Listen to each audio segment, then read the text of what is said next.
At my son Marcus' graveside service, while I clutched the folded flag from his military honors, a woman in designer black approached me with a smile that felt like ice. "Hello, Lula. I'm Cassandra, Marcus' wife. I believe we need to discuss the $18 million he left behind." Wife? The woman who walked out on my boy 10 years ago when his PTSD became too much for her delicate sensibilities? I stared at her perfectly manicured hand extended toward me and felt my world shift beneath my feet once again. The autumn wind cut through the Arlington National Cemetery like a blade, carrying with it the scent of dying leaves and the weight of 1,000 goodbyes. 3 weeks had passed since that phone call that shattered my world into pieces too small to ever put back together. Marcus Daniel Patterson, age 35, killed instantly in a single car accident on Highway 295. My only child, my beautiful boy who had survived 2 tours in Afghanistan, taken by a patch of black ice and a guardrail. Standing there in my simple black dress from JCPenney, I felt the stark contrast between myself and this woman who claimed to be my son's wife. Cassandra wore a designer suit that probably cost more than my monthly teacher's pension, her blonde hair styled in perfect waves, her makeup flawless despite the supposed grief she claimed to feel. But I remembered her differently. I remembered the 23-year-old girl who had married my Marcus in a courthouse ceremony before his second deployment, full of promises and patriotic fervor. I also remembered the day she walked out. Marcus had been home for 8 months, struggling with nightmares that turned our strong Marine into a trembling shadow of himself. The VA counseling was helping. Slowly. But progress measured in weeks and months wasn't fast enough for Cassandra. I found her in their tiny apartment, packing her designer luggage while Marcus was at a therapy session. "I can't do this anymore, Lula," she had said, not even looking up from folding her silk blouses. "This isn't the man I married. He jumps at every sound, he wakes up screaming, and he stares at nothing for hours. I'm 24 years old. I shouldn't have to live like this. He needs you," I had pleaded. "The doctors say with time and support, he'll get better. This is when he needs his wife most." Cassandra had laughed, a bitter sound that still echoed in my memory. "I need a husband, not a patient. Let his mother take care of him. That's what you're good at." Right. She left that very day, while Marcus was learning coping strategies for his triggers. I never told him about our conversation. When he came home to find her gone and divorce papers on the kitchen table, I held him while he cried and promised him that someday someone would love him the way he deserved. That was 10 years ago. 10 long years during which I watched my son rebuild himself, piece by piece. He found the right therapist, joined a support group for veterans, and slowly began to trust the world again. He channeled his intelligence and determination into a technology consulting business, working with small companies to improve their cybersecurity. His clients loved him because he understood what it meant to feel vulnerable, to need protection. The business grew beyond anything either of us had imagined. Marcus hired other veterans, creating a company culture that understood that healing and success could coexist. When he died, Patterson Security Solutions employed 43 people and had contracts with major corporations across Virginia and Maryland. I had no idea about the money until the lawyer called. "Mrs. Patterson, I'm David Chen from Hartwell and Associates. I'm sorry for your loss. Your son Marcus left very specific instructions about his estate. Could we meet this week to discuss the details?" $18 million. The number didn't feel real when Mr. Chen said it. Marcus' business was worth $12 million. His investment portfolio, another $4 million. And his life insurance policy brought the total to $18.2 million. Every penny left to me, along with his house, his car, and a letter that made me cry until I couldn't breathe. "Mom," the letter began in Marcus' careful handwriting, "if you're reading this, I hope I lived long enough for you to see me whole again. You never gave up on me when everyone else did, including myself. This money represents more than business success. It represents the life you helped me rebuild. Use it to do something wonderful. Use it to show other people the same love you showed me." You deserve happiness, Mom. You've earned it twice over. I had been planning to donate most of it to veterans organizations.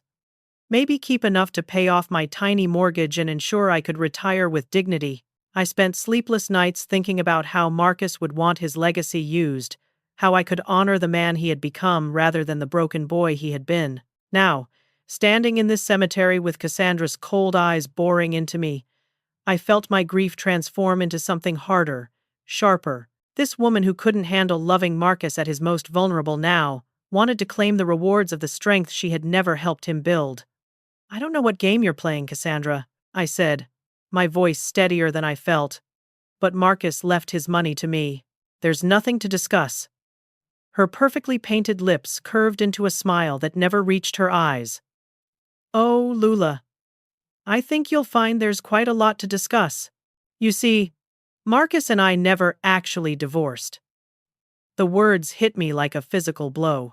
The folded flag trembled in my hands as the implications crashed over me. If they were still legally married, if the divorce was never finalized, then everything Marcus had worked for, everything he had built, from the ashes of his broken spirit, would go to the woman who had abandoned him when he needed her most. Cassandra's smile widened as she watched my face.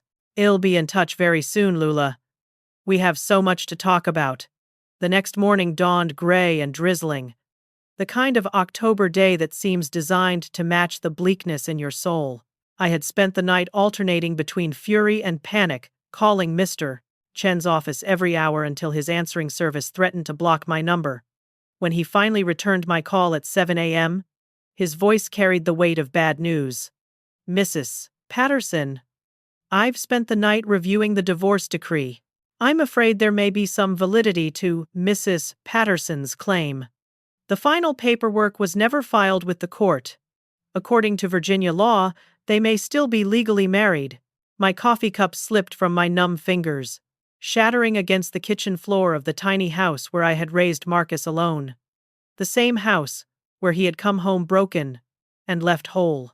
The same house that Cassandra had never once visited in all the years since she walked away. At 10:15 a.m., a black BMW pulled into my driveway with the precision of an invasion force. Cassandra emerged first, now dressed in a charcoal gray suit that screamed expensive lawyer meetings. Behind her came a man who looked like he had stepped out of a legal drama. Silver-haired, perfectly tailored navy suit, carrying a leather briefcase that probably cost more than my car. I opened the door before they could knock, determined not to let them feel welcome in my home. Lula, dear, Cassandra said with false warmth.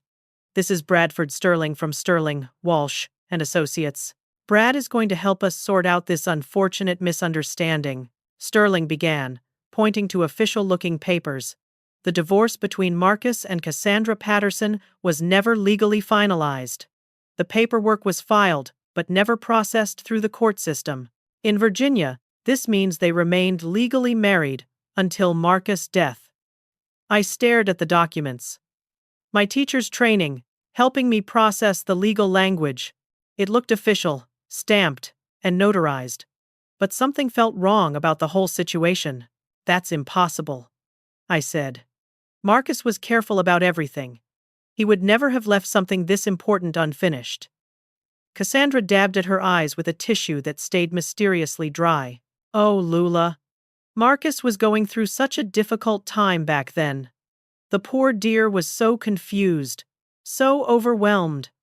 It's not surprising that he made mistakes with the paperwork. The way she said "poor dear" made my skin crawl. This was the same woman who had called him damaged goods to my face. Now she sat in my living room, surrounded by Marcus photos and memories, pretending to care about the man she had discarded like yesterday's newspaper.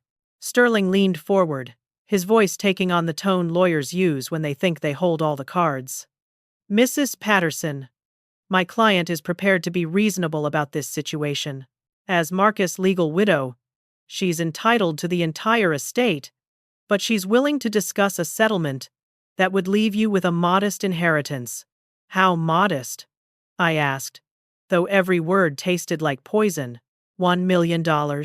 Cassandra said quickly, as if she were being generous. "That's more money than you've ever seen, Lula.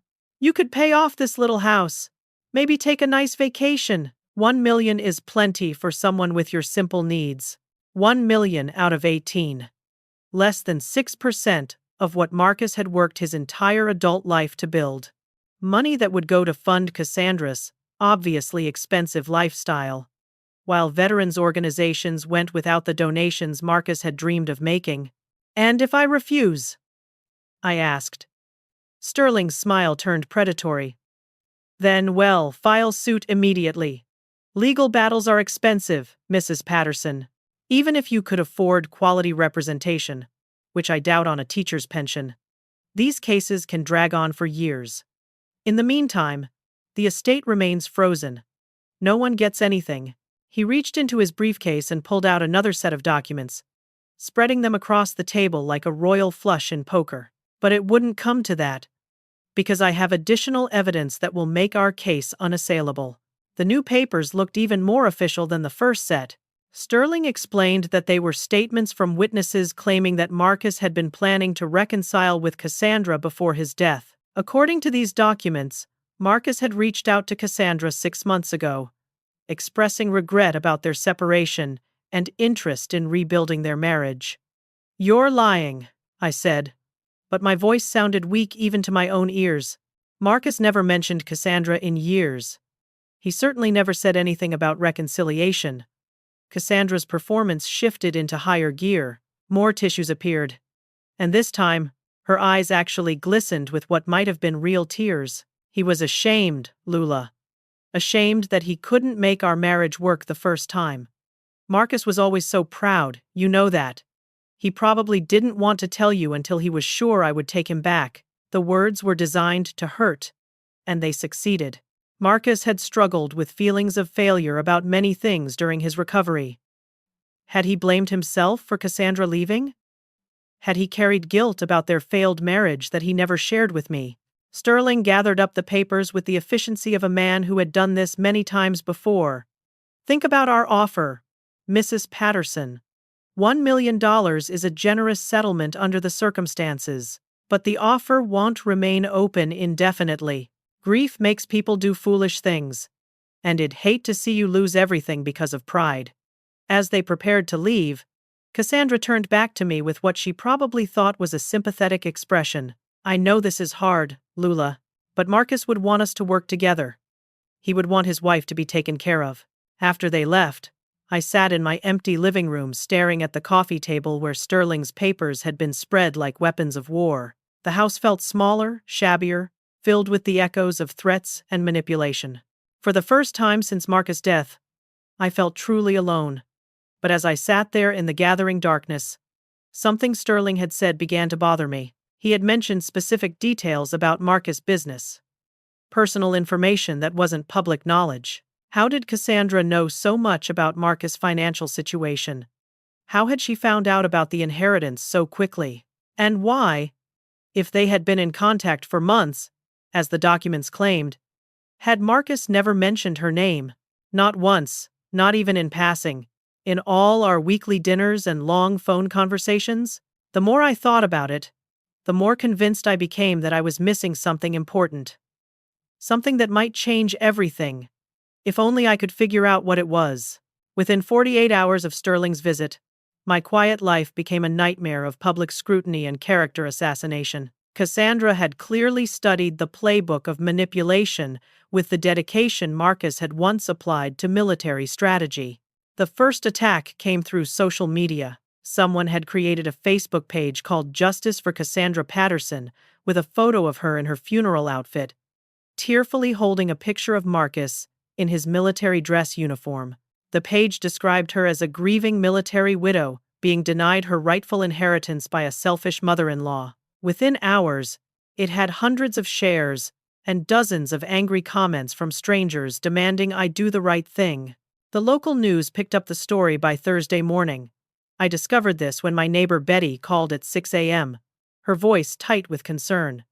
"Lula, honey, you need to turn on Channel 12 right now. That woman is on the morning show."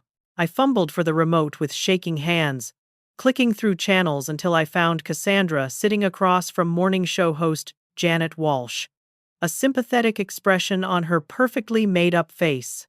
"It's just heartbreaking, Janet," Cassandra was saying, dabbing at her eyes with a tissue. "Marcus and I had been working on rebuilding our relationship.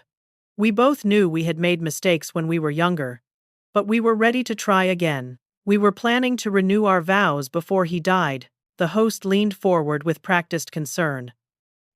"And now his mother won't recognize your marriage?" "I understand she's grieving," Cassandra replied, managing to sound both hurt and magnanimous. "Losing a child must be devastating. But Marcus left me that inheritance because he wanted me to be secure. He felt guilty about our separation, about how his PTSD had affected our marriage. This was his way of making sure I was taken care of." Every word was carefully chosen to paint me as the villain in this tragedy. Cassandra had somehow transformed herself from the woman who abandoned a struggling veteran into the devoted wife whose husband's mother was stealing her inheritance out of spite. My phone started ringing before the segment ended. Reporters from 3 local stations wanted statements. A blogger who covered military issues wanted an interview. The Veterans of Foreign Wars post where Marcus had volunteered called to ask if the news reports were accurate. Each conversation required me to defend myself against accusations I had never imagined I would face. The pressure intensified when Sterling filed preliminary court documents seeking an emergency injunction to freeze Marcus' assets. The filing became public record, picked up by the Richmond Times-Dispatch under the headline, "Inheritance Battle Pits Mother Against Military Widow." The article painted Cassandra as a sympathetic figure fighting for her rights against a stubborn woman who refused to accept her son's marriage. By Friday, protesters had appeared outside my house. Not many, just 3 or 4 people with hand-drawn signs reading "Honor Our Veterans, Widows and Justice for Cassandra." But their presence transformed my safe neighborhood into a spectacle.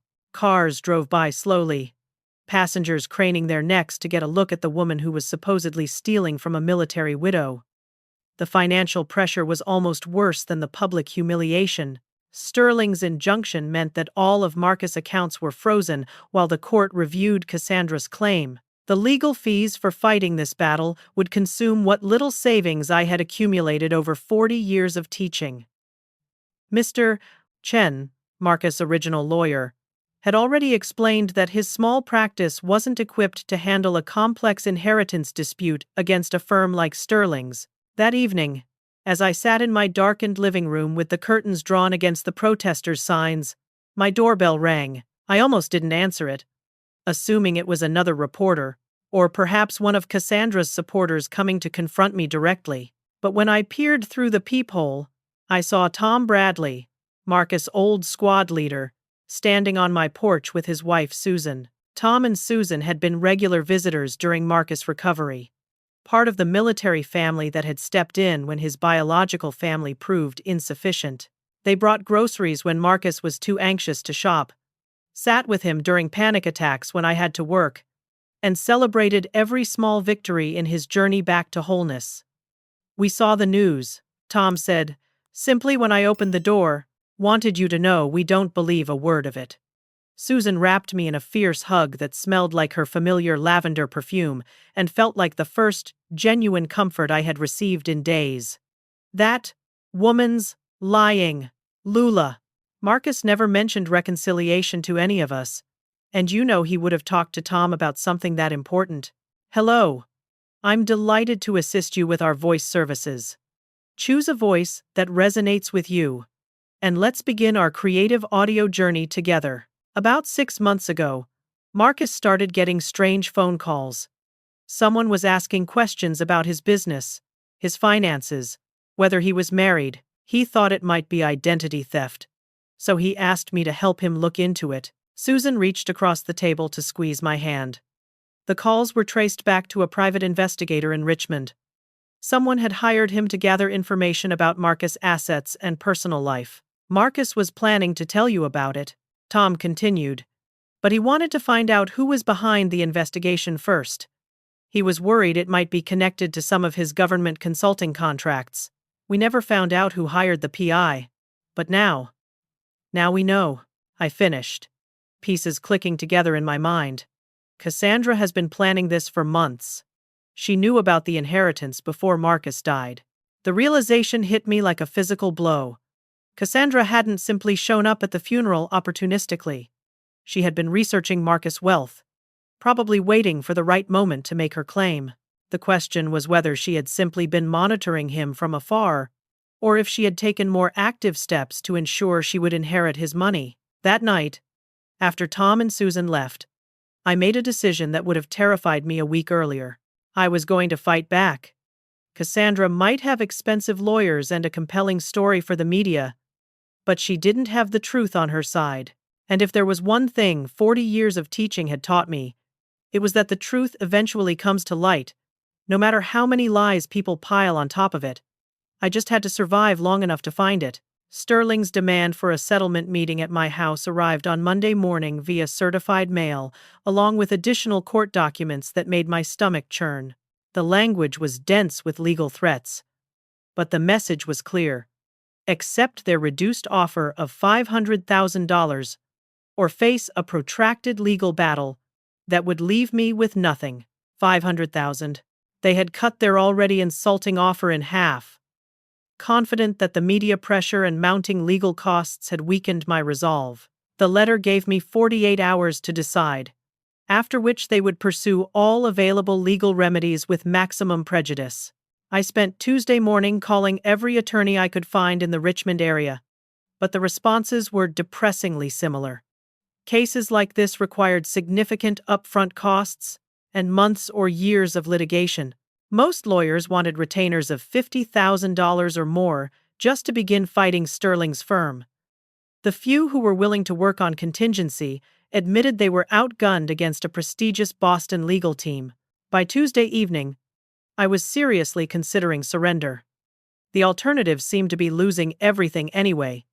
But after years of expensive legal bills that would destroy what little financial security I had left, that was when my doorbell rang at exactly 6 p.m.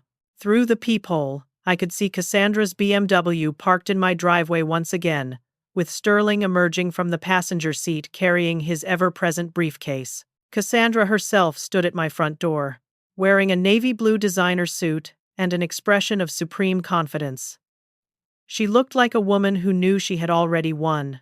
I took a deep breath, straightened my shoulders, and opened the door.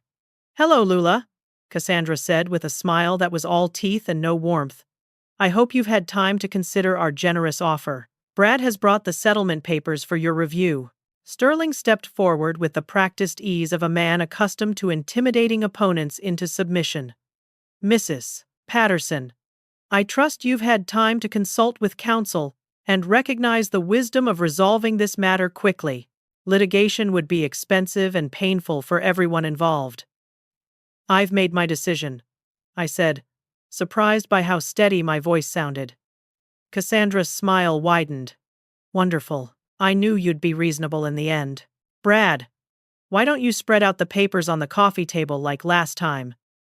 But as they moved toward my living room, the back door opened with a soft click. Footsteps crossed my kitchen, deliberate and measured, and a figure appeared in the doorway leading to the front hall. Cassandra stopped mid-stride, her confident expression flickering like a candle in the wind.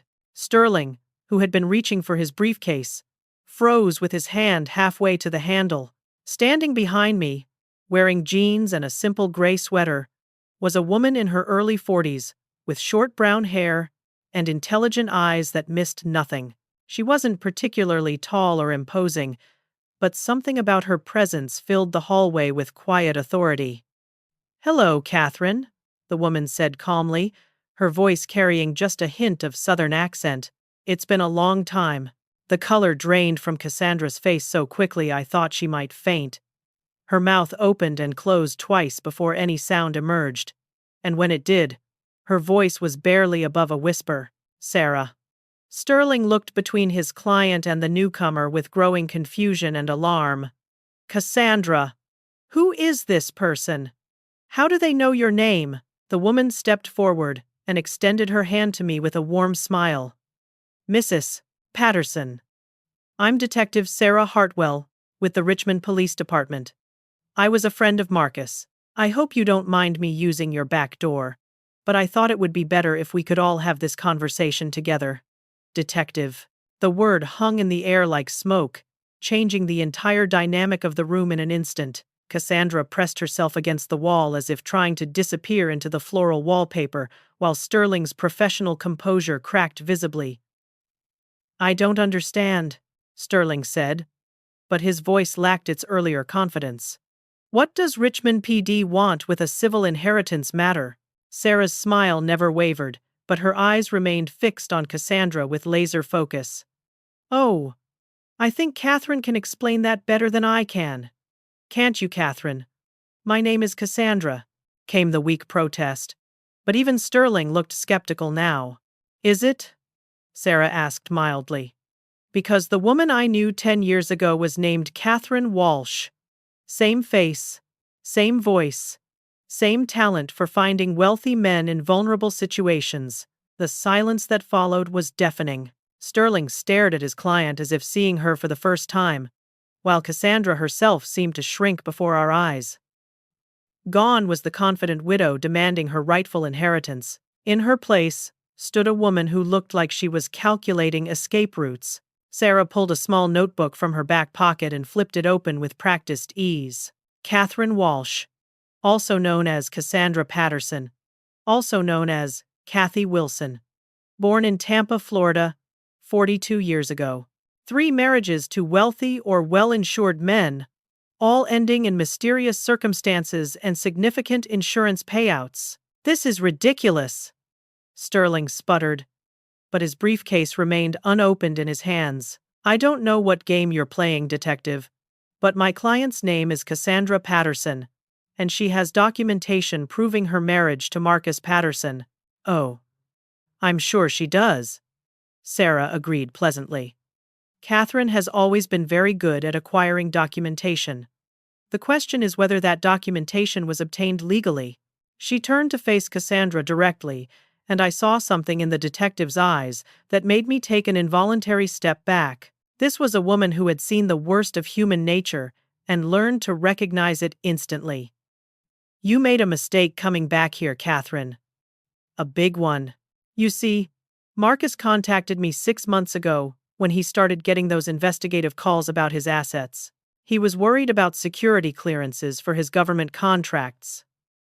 So he asked me to look into who was behind the investigation. Cassandra's breathing had become shallow and rapid, her designer composure completely shattered. Sterling, meanwhile, was beginning to look like a lawyer who realized he might have been lied to by his client. Marcus was my friend, Sarah continued, her voice hardening. He helped me through some difficult times when I was getting out of the army myself, so when he asked for help, I was happy to provide it.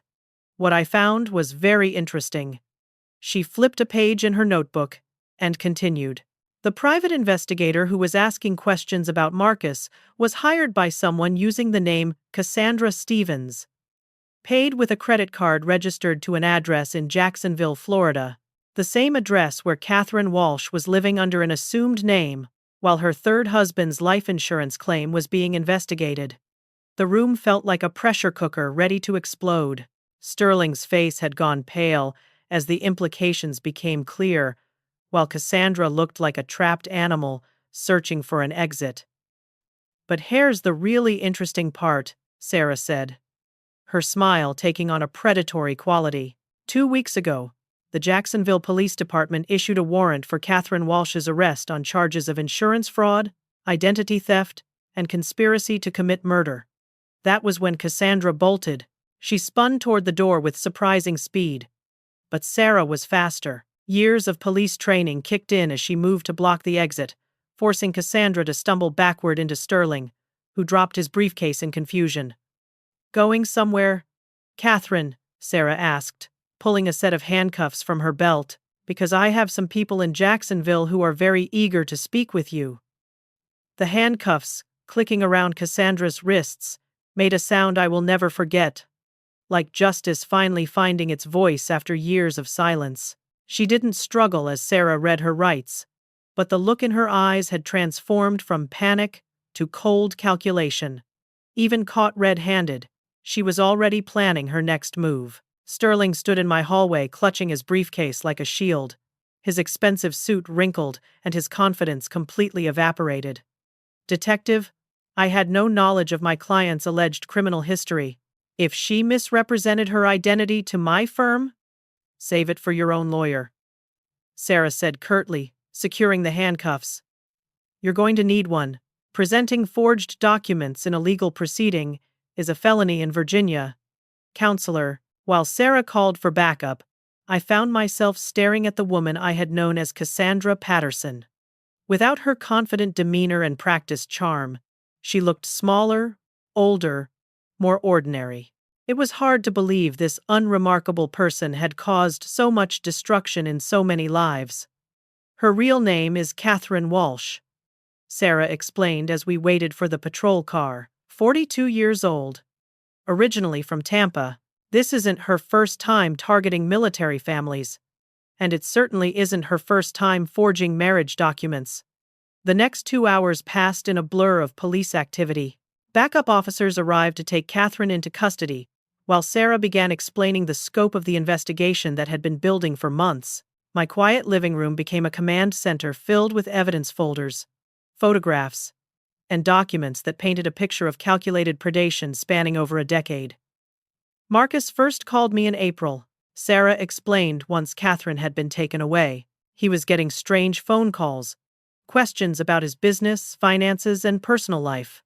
As a government contractor, he was worried about his security clearance, so he asked me to look into it quietly." She spread photographs across my coffee table, surveillance images that showed Catherine watching Marcus from a distance, sitting in coffee shops where he held business meetings, parked outside the Veterans Center where he attended group therapy sessions. She'd been stalking him for months, learning his routines, his finances, his support network.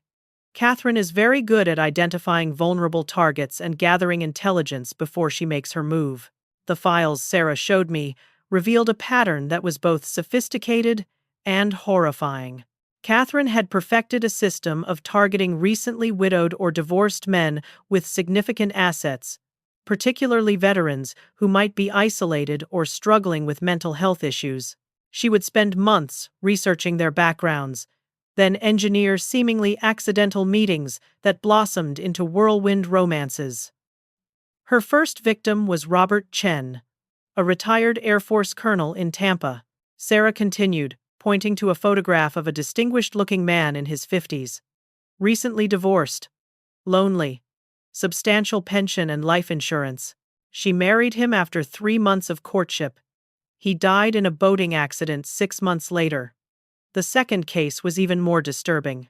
James Morrison, a Navy veteran struggling with PTSD after losing his wife to cancer, met Catherine at a support group for military families.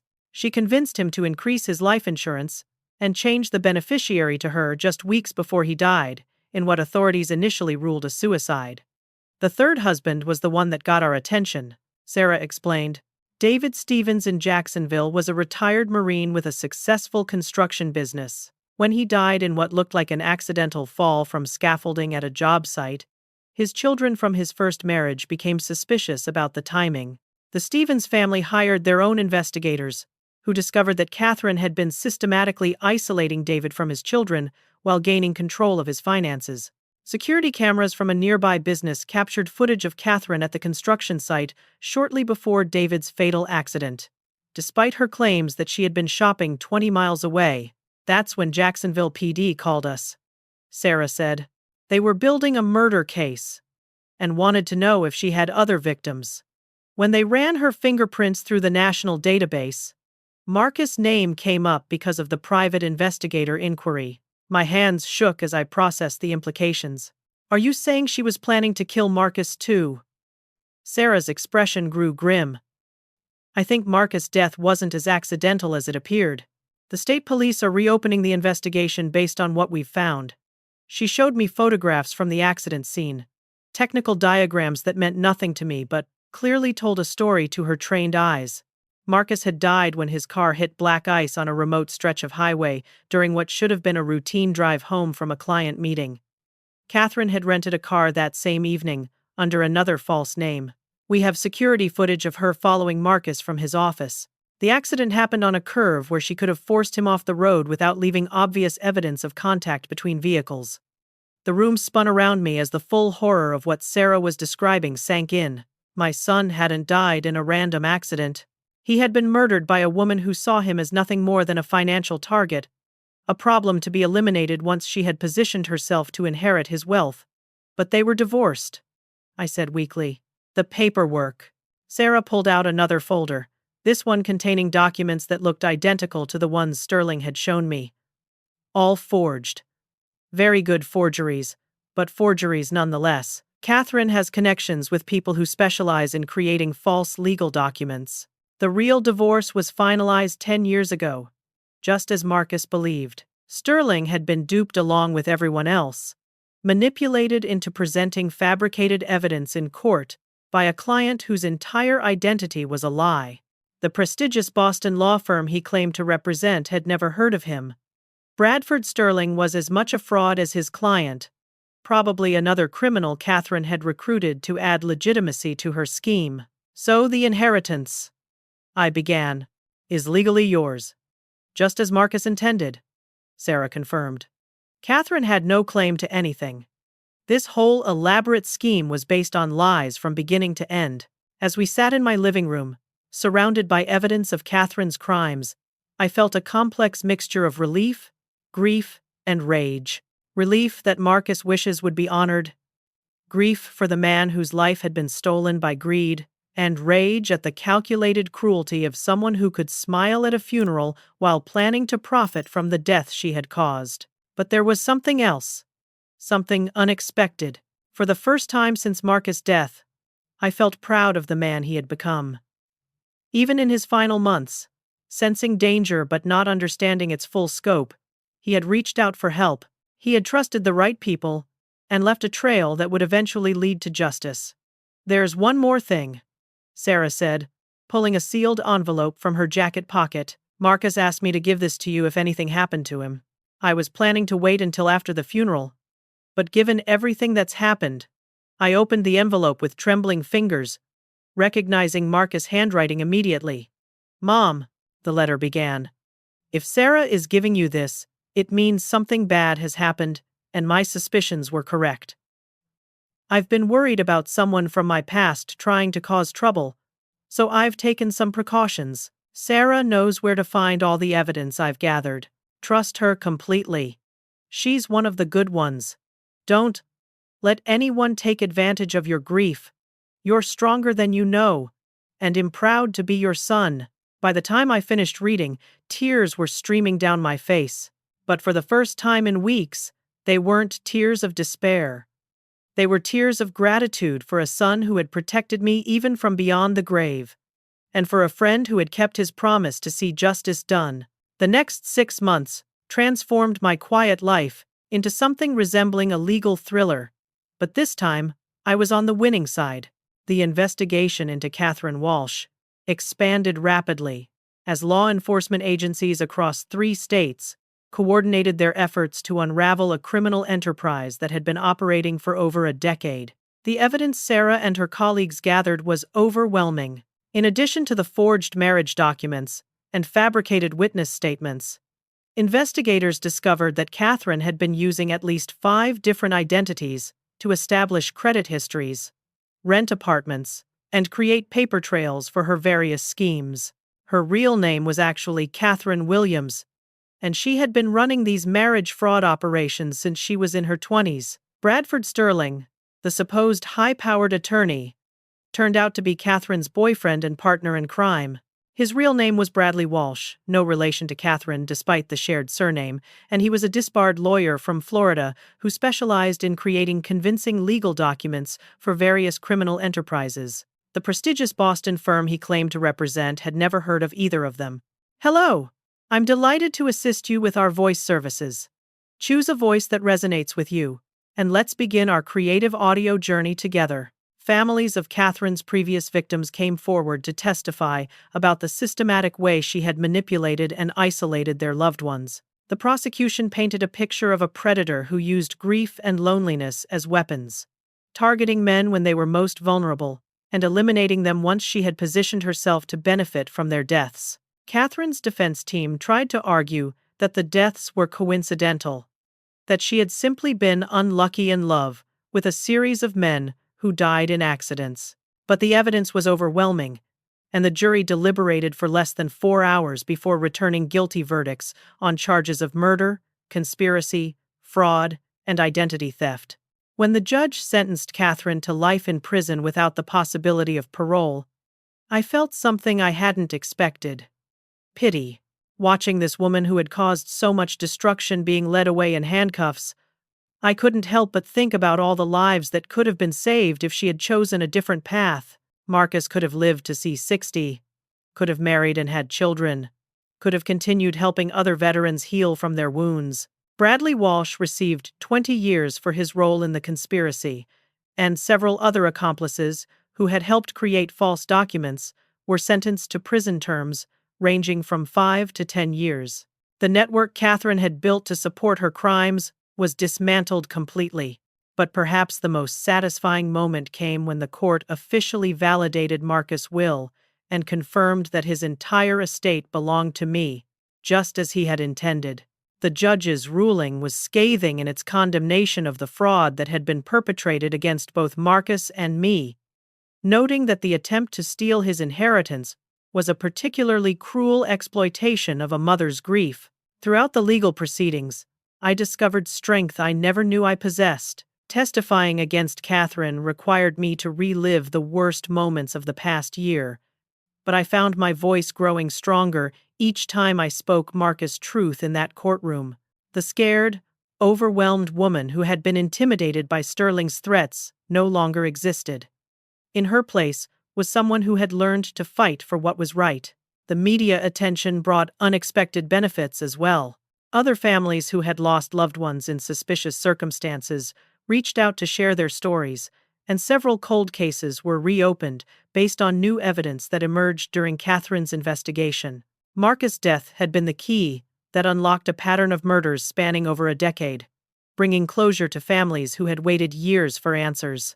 Tom Bradley, Marcus' old squad leader, became a regular fixture at my house during the trial, providing moral support and helping me navigate the complexities of being a crime victim in the public eye.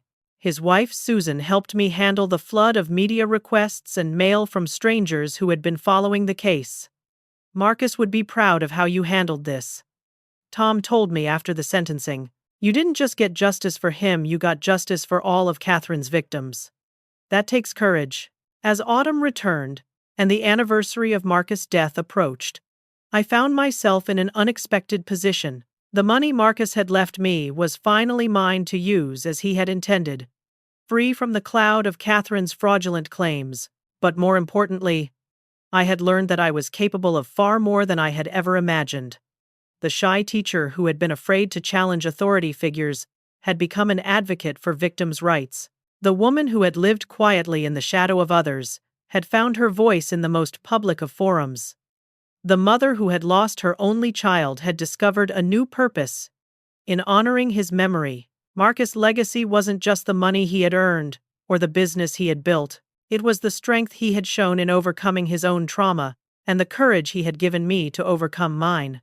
Catherine Walsh had tried to steal more than his inheritance. She had tried to steal the meaning of his life, but she had failed in the most important way possible. The truth had won, just as Marcus would have wanted it to. 6 months after Catherine Walsh's sentencing, I stood in the lobby of the Marcus Patterson Veterans Recovery Center, watching as the final pieces of construction were completed on the building that would become my son's true legacy.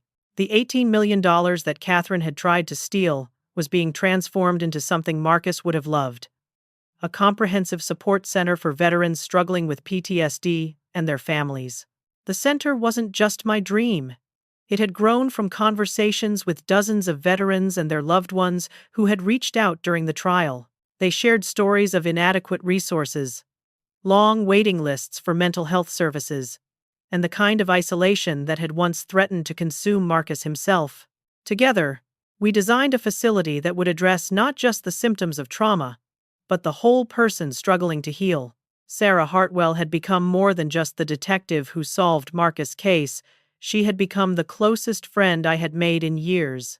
Her own experience transitioning from military to civilian life had given her insights into the challenges our veterans faced, and she had agreed to serve on the center's board of directors alongside several of Marcus' old military buddies. "You know," Sarah said as we watched workers installing the bronze plaque with Marcus' name and photo at the entrance. "I think he would have gotten a kick out of all this. Turn his death into something that saves other lives." She was right.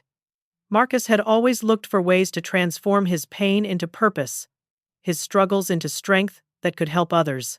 The center would provide individual counseling, group therapy, family support services, and job training programs.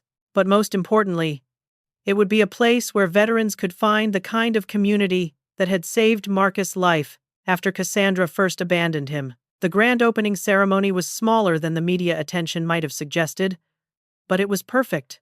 About 50 people gathered in the main lobby. Veterans from Marcus' support group, their families, Tom and Susan Bradley, members of the Richmond Police Department who had worked on Catherine's case, and even Mr. Chen, the lawyer who had first told me about the inheritance. I had been asked to give a speech, something that would have terrified me a year ago but now felt like a natural expression of everything I had learned.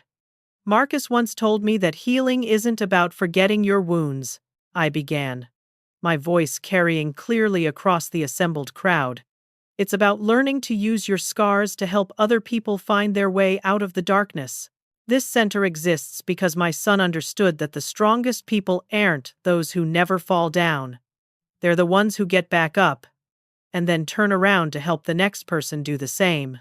I talked about the journey that had brought us to this moment, from the devastation of Marcus' death, through the horror of discovering he had been murdered, to the satisfaction of seeing justice served and purpose restored. But I also talked about the unexpected gift hidden in all that tragedy, the discovery of my own strength. "A year ago, I thought my life was essentially over," I continued. "I was a retired teacher living quietly in a small house, my greatest achievement behind me. I never imagined that I could stand up to criminals and lawyers, testify in court, or create something that would help thousands of people. But grief has a way of burning away everything that isn't essential, leaving only what really matters." The applause was warm and genuine, but the moment that meant the most to me came afterward, when a young veteran named David approached me with tears in his eyes. "Mrs. Patterson, I just wanted to thank you. I've been struggling since I got back from my second deployment, and the VA waiting lists are months long. Knowing this place will be here next month when my group therapy starts, it literally saved my life." David looked so much like Marcus had at that age, young, hurt, trying to find his way back to wholeness. Seeing him standing in the lobby of the center that would help him heal, I finally understood what Marcus had meant in his final letter about using blessings to help others. Sarah found me later that evening, sitting alone in what would become the center's library, watching the sun set through the tall windows that overlooked the James River. "You did it," she said simply, settling into the chair beside me. "We did it," I corrected. "None of this would have happened without you, without Tom, without all the people who refused to let Catherine's lies become the final word on Marcus' life." Sarah smiled, but her expression grew thoughtful. "You know, when I first met you at your house that night, I wasn't sure you had it in you to fight back. You seemed so overwhelmed by everything that was happening." "I was," I admitted. "I had spent my whole life avoiding conflict, letting other people make the important decisions. Marcus' death forced me to discover parts of myself I never knew existed." We sat in comfortable silence for a while, watching the river flow past the building that would soon be filled with veterans learning to rebuild their lives. The irony wasn't lost on me that Catherine's attempt to steal Marcus' legacy had actually ensured it would be used exactly as he would have wanted. As the months passed and the center began serving its first clients, I found myself taking on a role I had never anticipated. Advocate and spokesperson for veterans' families dealing with trauma, The trial had made me a public figure in the veterans community, and I discovered that my story resonated with people who had felt powerless in the face of bureaucracy, legal systems, and social services that seemed designed to discourage rather than help. I testified before state legislative committees about the need for better mental health funding. I spoke at military family support groups about recognizing the signs of predatory behavior. I even appeared on the same morning show where Cassandra had once spread her lies, this time telling the true story of how love and determination had triumphed over greed and manipulation. But the most meaningful moments happened quietly, in the center's group therapy rooms and family counseling sessions. I made it a point to visit regularly, not as the founder or a board member, but as someone who understood the unique challenges of loving a veteran through the darkest moments of recovery. Sometimes I would sit with spouses who were exhausted from supporting partners with PTSD, sharing the lessons I had learned about patience and hope during Marcus' healing journey. Other times I talked with veterans themselves, telling them about my son's transformation from broken to whole, from isolated to connected, from survivor to helper. 1 year after the center's opening, on the anniversary of Marcus' death, I received a letter that brought me to tears. It was from David, the young veteran I had met at the grand opening ceremony. "Mrs. Patterson," he wrote, "I wanted you to know that yesterday I celebrated 1 year of being free from the nightmares that used to control my life. The therapy I received at the center saved my marriage, helped me find work I love, and gave me hope for the future. But more than that, your example showed me that ordinary people can do extraordinary things when they refuse to give up. You turned the worst thing that ever happened to you into something beautiful. Thank you for showing me that healing is possible." Reading those words, I finally understood the complete circle of Marcus' legacy. His death had been a tragedy, but our response to that tragedy had created something larger than grief, stronger than loss, more enduring than the evil that had taken him from us. Catherine Walsh would spend the rest of her life in prison, forgotten by everyone except the families whose lives she had destroyed. But Marcus' memory lived on in every veteran who found hope in the center that bore his name, in every family that learned to navigate the challenges of post-traumatic stress together, in every life that was saved because we had refused to let his death be meaningless. As I sat in my living room that evening, looking at the photo of Marcus in his Marine dress uniform that I kept on the mantel, I felt something I hadn't experienced since before his death. Peace. Not the absence of grief that would always be part of me, but the presence of purpose. "You did good, son," I whispered to his image. "You showed me how to be stronger than I ever thought possible." And in the quiet of my small house, surrounded by the memories of a life well lived and a legacy well honored, I could almost hear his voice responding, "No, Mom. You were always that strong. You just needed a reason to show it." I learned that sometimes the people we lose leave us more than money or possessions. They leave us the strength to become who we were meant to be. Marcus didn't just leave me $18 million. He left me the courage to fight for what's right, and the wisdom to use my blessings to help others heal. The greatest inheritance isn't measured in dollars, but in the love that transforms tragedy into triumph and pain into purpose. Now I want to ask you something that's been on my heart. Have you ever discovered strength you didn't know you had during life's most difficult moments? How did you turn your greatest challenge into your greatest growth? I'd love to hear your story in the comments below, because your experience might be exactly what someone else needs to read today. If this story touched your heart or reminded you of the power we all have to overcome injustice, please hit that like button to help others find this message of hope. And don't forget to subscribe for more stories about ordinary people doing extraordinary things when life demands more of them than they thought they could give. Finally, please share this story with someone who might need to hear that it's never too late to stand up for what's right, that grief can become grace, and that sometimes our darkest moments lead to our brightest achievements. Together, we can create a community where truth matters more than convenience, and courage matters more than comfort. Thank you for listening to Marcus' story, and for being part of a community that believes in the power of resilience, justice, and love. Until next time, remember that you are stronger than you know and more capable than you imagine. Your story matters, and your strength can change the world.